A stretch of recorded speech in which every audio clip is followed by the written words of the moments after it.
Buenos días. Esta mañana estamos dando nuestro último sermón en el libro de Hebreos, porque mañana llega el rapto, ¿verdad? Espero que entiendan el comentario. Mañana hay un eclipse y se habla mucho de esto, pero no. Seriamente, se predicó la semana pasada. Nos quedamos en Hebreos capítulo 4 y continuaremos terminando del versículo 14 hasta el capítulo 5, versículo 10. ¿Por qué nos saltamos? ¿Por qué este salto? La razón es porque las divisiones en la Biblia que se hicieron en los 1500 y aun cuando en estos casos, cuando hay divisiones de capítulos y son racionables, en muchos casos son irrelevantes y este es uno de esos casos. Aquí en Hebreos capítulo 4, empezando en el versículo 14, el autor introduce un nuevo tema. Nos ha dicho un poquito el tema de que Cristo es nuestro sumo sacerdote.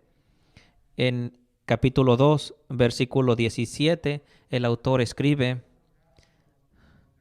dice, por lo cual debería ser en todo semejante a sus hermanos, para venir a ser misericordioso y fiel sumo sacerdote. Y entonces empezamos diciendo, teniendo un gran sumo sacerdote. Y aquí en Hebreos 4, versículo 14, finalmente llega a expandir este tema. Y es un tema muy importante en el libro de Hebreos, tan grande que empieza hablando del sumo sacerdocio de Jesucristo aquí en el capítulo 4, pero no termina hablando de esto hasta el capítulo 10. Así que son seis capítulos de la Biblia de Jesucristo siendo nuestro sumo sacerdote. Así que vamos a entender este tema por un par de meses. Jesucristo, nuestro sumo sacerdote. Y te preguntarás, ¿solamente un tema para 2, 3 meses? Pero déjame decirte que te quiero motivar, que no pienso en un tema tan glorioso para meditar y leer que el tema del gran sacerdocio de Cristo. La idea de que Jesús es ahí sentado a la diestra del Padre y está intercediendo por nosotros. Es un tema glorioso y, y es una perspectiva única en el cristianismo. Muchas de las religiones no tienen un Dios eterno que llega a ser humano, se sacrifica, sino solamente ese, sino que asciende al Padre para ser mediador entre Dios y nosotros. Entre los siguientes 6 capítulos, el autor del libro de Hebreos va a hablar de Melquisedec en el Antiguo Testamento, que es el cumplimiento. Va a hablar del Antiguo Pacto y su sacerdocio, y un sacerdocio mucho mejor que cualquiera. Vamos a hablar de que Cristo no solamente es un sacerdote, sino que es el sacrificio en Hebreos 10. Pero el día de hoy vamos a ver de los requerimientos del Antiguo Testamento para el sacerdocio. Y es un punto esencial porque para los judíos, para la perspectiva judía, no llegas a un Dios trascendente así solo. Hemos entendido que Él es santo, trascendiente, y nosotros somos criaturas caídas, pecadoras, y desde la perspectiva del Antiguo Testamento, no puedes ir a Dios a menos de un mediador. No merecemos la presencia santa de Dios. Y el punto de esta sección en las Escrituras es que tenemos un mediador, tenemos un perfecto mediador. Lo he dicho antes, el tema principal de Hebreos es que estos judíos cristianos querían ir atrás a las sombras del Antiguo Testamento. Y el autor dice, no tienes que regresar. Cristo es el cumplimiento. La objeción de una congregación es, oh, pero necesitamos un sacerdote, necesitamos a alguien que nos represente delante de Dios. Y el autor de Hebreos nos dice simplemente, Cristo es el mediador perfecto. Vamos a empezar leyendo nuestro texto, empezando en el versículo 14, si tienes tu Biblia. Por tanto, teniendo un gran sumo sacerdote que traspasó los cielos, Jesús el Hijo de Dios, retengamos nuestra profesión, porque no tenemos un sumo sacerdote que no pueda compadecerse de nuestras debilidades, sino uno que fue tentado en toda nuestra semejanza, pero sin pecado. Acerquémonos, pues, confiadamente al trono de la gracia para alcanzar misericordia y hallar gracia en el oportuno socorro. Porque todo sumo sacerdote tomado de entre los hombres es constituido a favor de los hombres en lo que a Dios se refiere, para que presente ofrendas y sacrificios por los pecados, para que se muestre paciente con los ignorantes y extraviados, puesto que Él está rodeado de debilidad, y por causa de ella debe ofrecer por los pecados, tanto para sí mismo como también por el pueblo. Y nadie toma para sí esta honra, sino que es llamado por Dios, como lo fue Aarón. Así tampoco Cristo se glorificó a sí mismo, haciéndose sumo sacerdote, sino Él que le dijo, tú eres mi hijo, yo te he engendrado a hoy. Como también dice en otro lugar, tú eres sacerdote para siempre, según el orden de Melquisedec. Y Cristo en los días de su carne, ofreciendo ruegos y súplicas con gran clamor y lágrimas, al que le podía librar de la muerte, fue oído a causa de su temor reverente. Y aunque era hijo, por lo que padeció, aprendió la obediencia, y habiendo sido perfeccionado, vino a ser autor de eterna salvación para todos los que le obedecen, y fue declarado por Dios sumo sacerdote, según el orden de Melquisedec. Es una sección larga, pero como es una sección larga, vamos a desmenuzarla. Y vamos a desmenuzarla en 3 secciones. Primero, del capítulo 14, del versículo 14 al terminar. Y esta sección está hablando de Cristo y su sacerdote siendo superior al de nosotros, superior al del Antiguo Testamento. Del capítulo 5, del 1 al 14, habla de los requisitos para ser un sacerdote y que Cristo cumple con todas estas necesidades. Y no nada más eso, sino que Cristo es nuestro sacerdote perfecto. No solamente cumple con los requisitos, sino que los excede. Esta es la estructura de esta mañana. Hebreos 4, del 14. Por tanto, teniendo un gran sumo sacerdote que traspasó los cielos, Jesús el Hijo de Dios, retengamos nuestra profesión. Noten que el autor, que Jesús es nuestro gran sacerdote, ¿verdad? Pareciera que es redundante el término sacerdote o gran sumo sacerdote. Pero no, dice, no nada más es un sacerdote regular, es el gran sumo sacerdote. El gran sumo sacerdote. No es un humano. Él es el gran sumo sacerdote, el punto aquí. El gran sumo sacerdote. Y luego dice que ha traspasado los cielos porque es el Hijo de Dios. No nada más un hombre, pero el Hijo de Dios divino.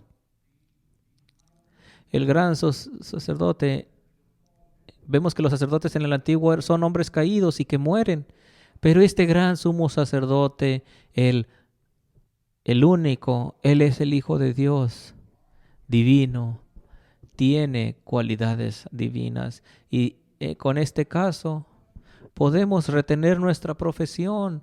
Una vez más, los judíos querían regresar a los principios a las sombras y les están exhortando, retén tu profesión, este Señor, este Mesías, el gran sumo sacerdote, el mismo Hijo de Dios. No lo abandones, no lo rechaces. Si recuerdas, vemos el Éxodo y hablamos cómo los israelitas fueron en Israel un pueblo desobediente. No abandonen la profesión de tu Mesías, del Hijo de Dios. Versículo 15. Porque no tenemos un sumo sacerdote que no pueda compadecerse de nuestras debilidades, sino uno que fue tentado en todo según nuestra semejanza, pero sin pecado. Porque no tenemos un sumo sacerdote, empieza. El autor está presuponiendo que Cristo ya es tu sacerdote. No hay a dónde ir atrás, a dónde regresar. Si buscas por un sacerdote, no hay, porque Él es el sumo sacerdote. Ya ha ascendido. Y el autor hace este punto que es interesante con el lenguaje que usa. Porque no tenemos un sumo sacerdote que no pueda compadecerse de nuestras debilidades. Interesante, ¿no? En el lenguaje tenemos una negación doble que lo hace positivo, una declaración positiva. Pudo haber escrito, porque tenemos un sacerdote que se compadece de nuestras debilidades, para hacer el mismo punto. ¿Por qué usa una negatividad doble? ¿Por qué? Hay un par de razones, pero una razón es que lo quiere enfatizar todavía más. Quiere hacerlo obvio que está enfatizando y priorizando esta idea. La otra posibilidad es porque el contraste. Nos acaba de decir que este Mesías, este sumo sacerdote, es el Hijo de Dios. Y puede anticipar una objeción. Oh, es el Hijo de Dios, pero tampoco el Hijo del hombre. Si es el Hijo del Dios, seguramente no se compadece de mí, seguramente no simpatiza con mis debilidades. Y el autor dice, no, Él es el Hijo de Dios y simpatiza contigo y tus debilidades. ¿Por qué? Porque ha entrado a la historia, ha sido tentado y aún sin pecado. Sí, sí puedes simpatizar con tus debilidades, porque Él es ciertamente hombre también. Versículo 16. Acerquémonos, pues, confiadamente al trono de la gracia, para alcanzar misericordia y hallar gracia para el oportuno socorro. Se nos dice, acerquémonos al trono de la gracia con confianza. Otras traducciones dicen, con seguridad. ¿Por qué? ¿Por qué acercarse al trono con esa confianza? Porque este gran sacerdote no solamente es un hombre, no es, no es débil, es sin pecado, es el Hijo de Dios y también Hijo de hombre. Y desde que ese es el caso, tenemos confianza completa que Él puede interceder por nosotros. Él es un sacerdote fiel, porque lo que es, porque es encarnado, es el Verbo encarnado. Noten que se nos dice, acerquémonos al trono de la gracia. Qué concepto tan único. El sacerdote del Antiguo Testamento no se sentaba en ningún trono, pero este sacerdote se sienta en un trono, porque no nada más es el cumplimiento de Aarón y Moisés, pero también el cumplimiento de David. Él es un rey y sacerdote coronado de gracia para obtener misericordia y hallar gracia para el oportuno socorro. ¿Estás en necesidad? ¿Has caído en pecado? ¿En la tentación has caído? Tienes un sumo sacerdote a la diestra del Padre, donde puedes correr al trono de la gracia y recibir misericordia en mi tiempo de necesidad, en mi tiempo de socorro. Solamente en Cristo. Es un punto bien importante, especialmente aquí, porque el 90% de este pueblo tiene convicciones. No voy a decir el nombre. Tienen un- una definición de quién es María y dicen que María, la Virgen, tiene poderes de mediadora, que dicen que es mediadora por gracia y le dan ese papel. Oh, porque María dijo sí al ángel Gabriel. Pero las escrituras enseñan contrariamente. Primera de Timoteo dice, hay un Dios y hay solamente un mediador entre los Dios y los hombres, Jesucristo. ¿Qué se nos dice aquí? Que toda gracia y misericordia es encontrada en el trono de la gracia, solamente en Jesucristo, el sumo sacerdote, no María. Hebreos capítulo 5, del versículo 1 al 4. Porque todo sumo sacerdote tomado de entre los hombres es constituido a favor de los hombres en lo que a Dios se refiere, para que presente ofrendas y sacrificios por los pecados, para que se muestre paciente con los ignorantes, puesto que él también está rodeado de debilidad. Y por causa de ella debe de ofrecer por los pecados, por sí mismos como por el pueblo. Y nadie toma para sí esta honra sino el que es llamado por Dios, como lo fue Aarón. Estos versículos 4, del 1 al 4, el versículo 5, se nos da los requisitos para el sacerdocio. Específicamente nos da 6 requisitos. El primero es, debe de ser escogido de entre los hombres. Sí que el sacerdocio debe ser un hombre. Un ángel no puede ser tu sacerdote. Un ángel no puede ser tu mediador. Un animal no puede ser tu sacerdote. Un hombre tiene que serlo. ¿Por qué? Porque que sea un sacerdocio tiene que ser identificado con la humanidad y solamente te puedes identificar a ese nivel si eres un hombre.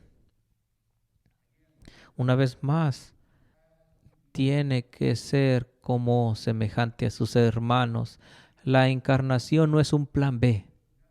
Fue necesario que Jesús entrara a esta tierra en forma de hombre, en carne.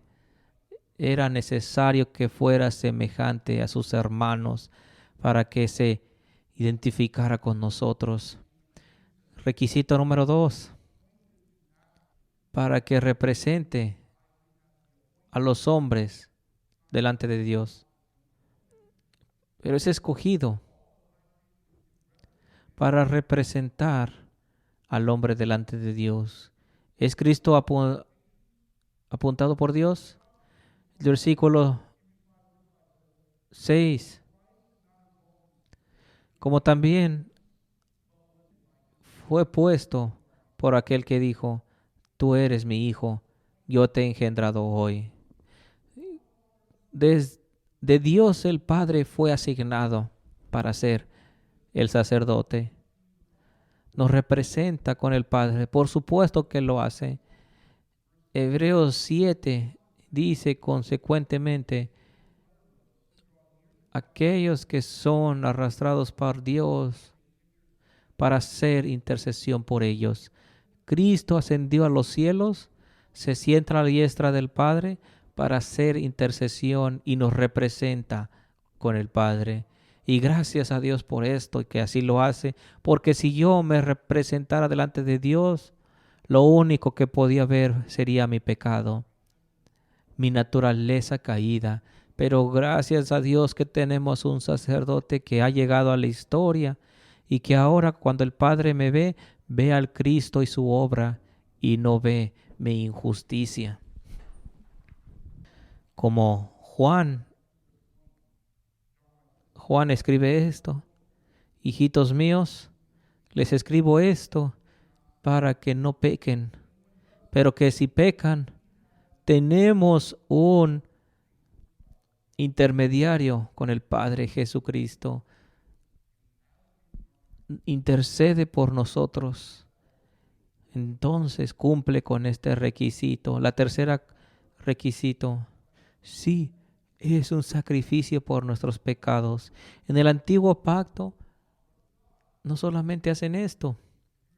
Si recuerdas, en el sermón de la soberanía, vimos algunos ejemplos donde los reyes quieren hacer este trabajo y son malditos. Samuel y Saúl. Samuel le dice: ve, espera ahí y ahí te encontraré. Y yo seré el que ofreceré el sacrificio a Dios para que pueda bendecir tu batalla contra los filisteos. Esperan, son desesperados y dicen: yo voy a ofrecer el sacrificio. Y en ese momento que el reino de Saúl cambia por su desobediencia al hacerlo, el rey Isaí entra al templo. Se le dice: no puedes entrar, no eres un sacerdote, no tienes los requisitos. Y el rey llega y ofrece incienso al Señor, y Dios lo maldice con lepra por esa desobediencia.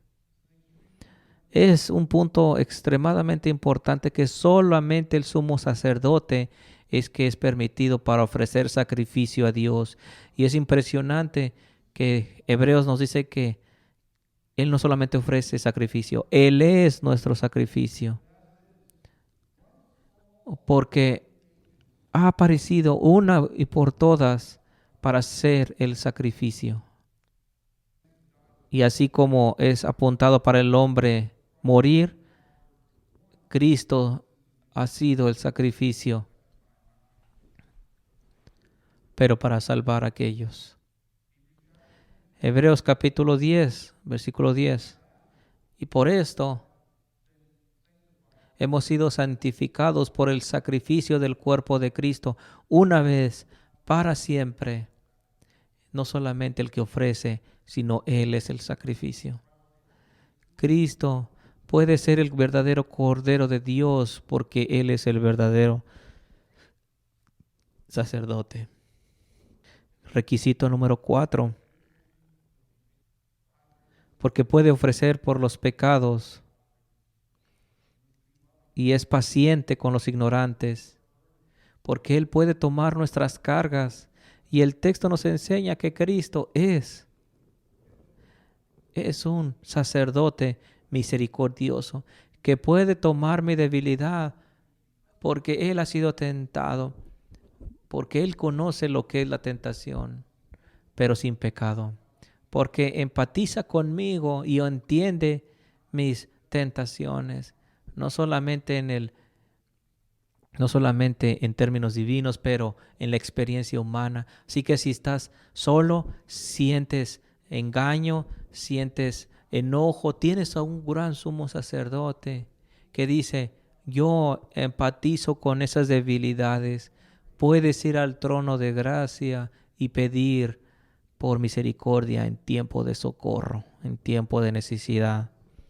Mateo, Jesucristo hablando, dice: tomad mi yugo y aprended de mí, porque soy gentil, y encontrarás descanso para tu alma. La única lugar para encontrar descanso es en el sumo sacerdote Jesucristo. Requisito número 5. Para hacer sacrificio por los pecados y los pecados de otros.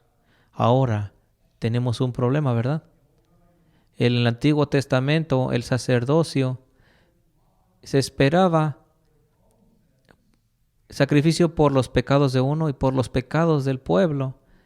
¿Cristo cumple esto? ¿Cristo ofrece sacrificio por sus pecados? Por supuesto que no, porque las Escrituras enseñan que nunca pecó. Y no quiero adelantarme, porque lo tenemos la respuesta en el capítulo 7, pero nos introduce este texto, pero que sacerdocio no en definición de los sacerdotes de Aarón, pero en Melquisedec.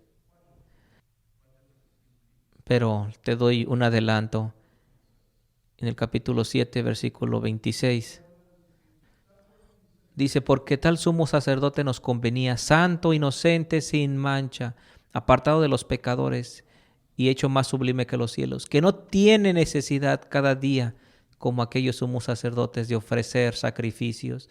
No tiene necesidad porque nunca ha pecado. Cristo es un sumo sacerdote y un sacerdocio superior, no un sacerdocio levítico, pero del orden de Melquisedec. Y tienes que esperar al capítulo 7, porque el autor aquí no va a elaborar en el capítulo 5, en esta sección, sino hasta el capítulo 7.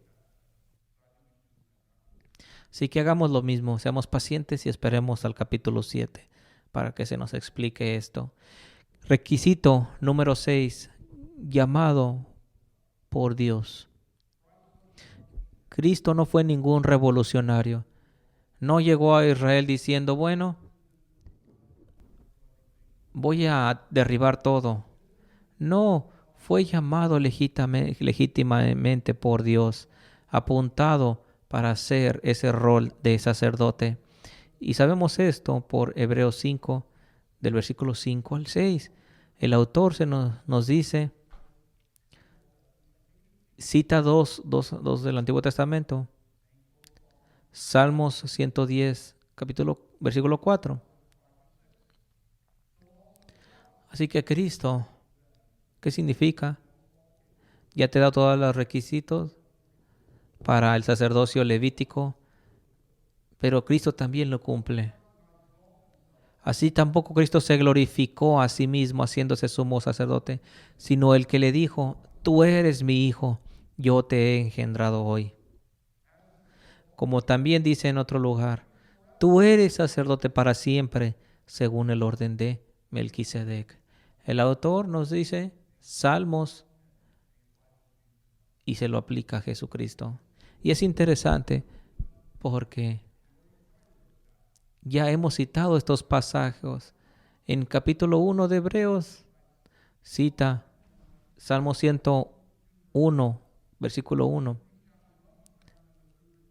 Y es para probar que Jesucristo es Dios, que es superior sobre los ángeles. Y aquí, en Hebreos 5, para probar que su sacerdocio es superior al sacerdocio arónico. ¿Superior en qué manera? Porque Él es el Hijo de Dios. Número 2, porque es un sacerdote para siempre. Los sacerdotes anteriores son hombres que mueren, pero Él es un sacerdote para siempre. Y finalmente es según el orden de Melquisedec.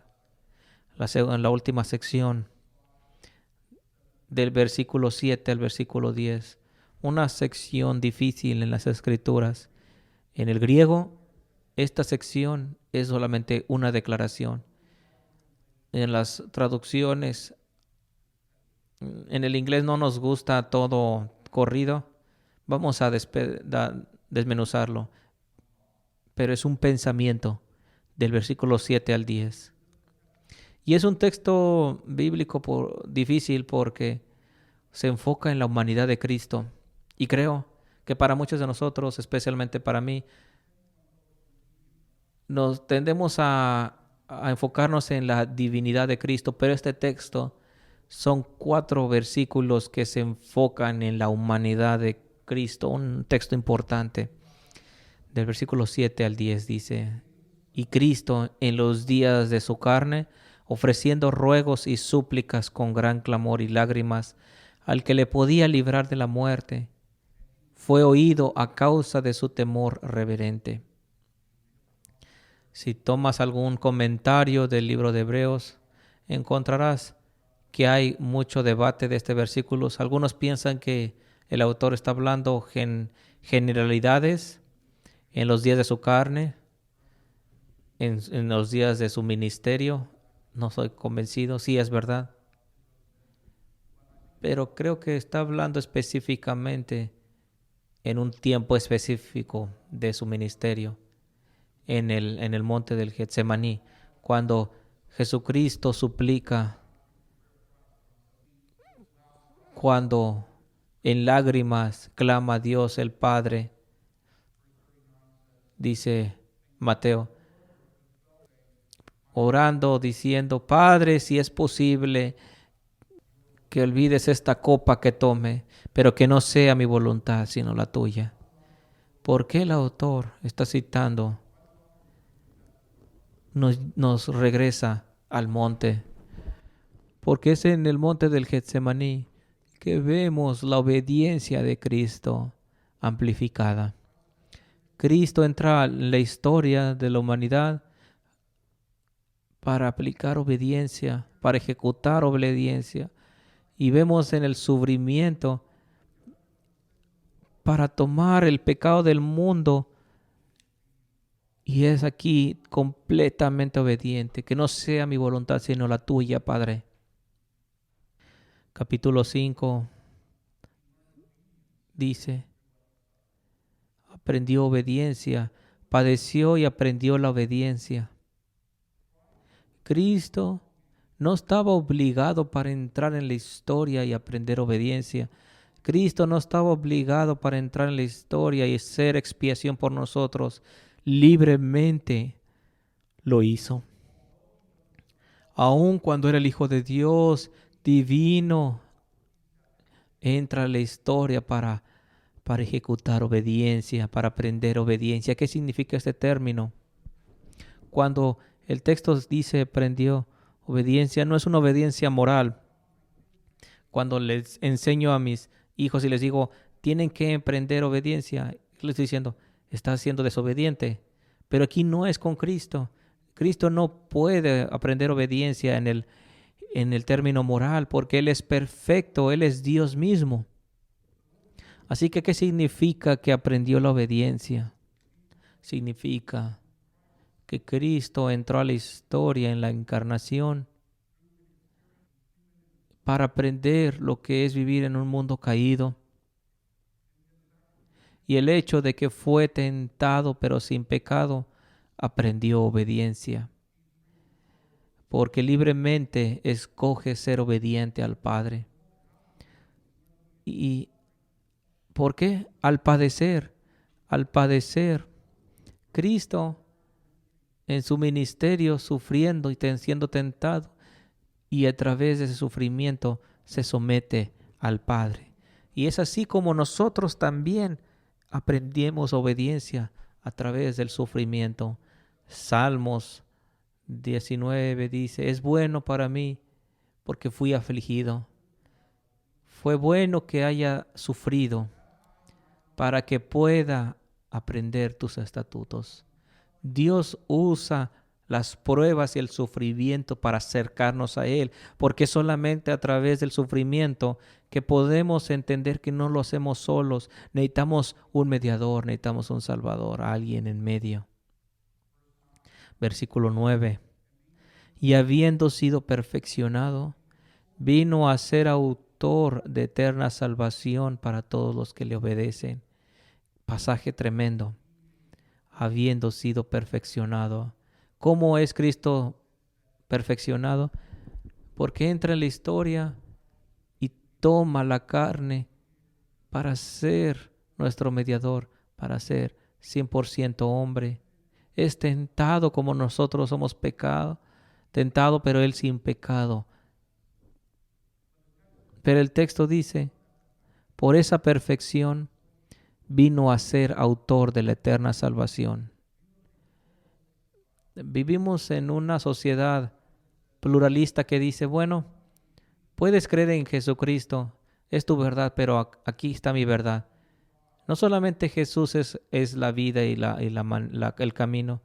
Los judíos, los budistas tienen su propio camino. Y serías un tonto si dijeras o creyeras que Jesús es el único camino.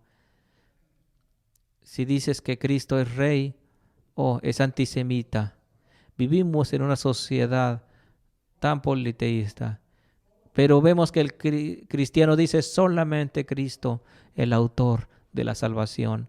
No hay camino al Padre sino a través de aquel que es el sumo sacerdote. Es el autor de la salvación. Y el universalista dice que murió por todos. Y se dará cuenta que no es así. El texto dice que fue salvación para todos los que le obedecen. Mis amigos dispensacionalistas dicen, bueno, hay cristianos carnales que creen en Jesús, pero no le obedecen, pero creen. El texto dice que la única gente que tiene salvación eterna son aquellos que le obedecen, que obedecen a Cristo. Que fuimos salvados o declarados justos con esa fe, pero esa fe que no viene sola. Y dirás, ¿no soy salvo por mi obediencia? No. Pablo dice, ¿qué dice Pablo en Romanos? Somos justificados por la fe, aparte de las obras. Pero la obediencia nos es concedida. Una obediencia que es una expresión de esa fe. Santiago puede también hablar de esto. Santiago capítulo 2 dice, en el versículo 14, si tienes tu Biblia, qué bien, bueno tiene si alguien dice que tiene fe, pero no tiene obras. ¿Puede esa fe salvarlo? Si un hombre no tiene comida ni ropa y le dices, ve en paz sin darles las cosas que necesitan, ¿de qué bien? ¿De qué sirve? Porque la fe por sí misma, que no tenga pruebas, obras, está muerta. Me dice, muéstrame mi fe. Si crees en Dios, haces bien, hasta los diablos creen en eso. Pero una fe sin obras es inútil. Santiago dice, si alguien llega a tu puerta y te dice, necesito comida y ropa, y le azotas la puerta diciendo, ve, encuentra refugio en otro lugar. Bueno, una mentira tu fe. Puedes profesar a Cristo y la fe, pero si no tienes obediencia, si no hay una obra de santificación, es una mentira. No somos declarados justos, pero somos salvados y no hay tal cosa como un cristiano carnal. Hebreos capítulo 5, versículo 10. Y fue declarado por Dios sumo sacerdote, según el orden de Melquisedec, designado sacerdote apuntado para ser sacerdote por el orden de Melquisedec. Una vez más, vamos a hablar de esto el capítulo 7. De eso se trata todo el capítulo 7. Pensarías que el siguiente capítulo sería, bueno, vamos a hablar de Melquisedec, pero no es así. Toma una pausa. Vamos a entrar a otro tema en el capítulo 6, que también es muy importante. Así que les motivo, por favor, estén aquí el siguiente semana. Es tan importante que escuchen capítulo 6. Y la gente siente que dice que son justificados, pueden perder su salvación. Eso es lo que la gente cree. Pero vamos a hablar de Hebreos capítulo 6, porque se nos dice que la salvación es una eterna salvación. La siguiente semana es muy importante, capítulo 6. Vamos a orar. Estamos agradecidos por hoy, Señor. Gracias, Señor, porque has entrado en la historia para ser nuestro sumo sacerdote. Gracias que no nos dejaste ser y que nos representas ante el Padre. Y no solamente que has entrado para tener comunión con nosotros, sino que has sido nuestro sacrificio y ser expiación por nosotros. Y que estás sentado en el trono del Padre y que nos representa, Señor. Oramos que cuando nos sintamos débiles, menesterosos, tentados y que hemos caído, que podamos correr a tu trono para recibir gracia y misericordia en tiempo de socorro. En nombre de Jesús. Amén.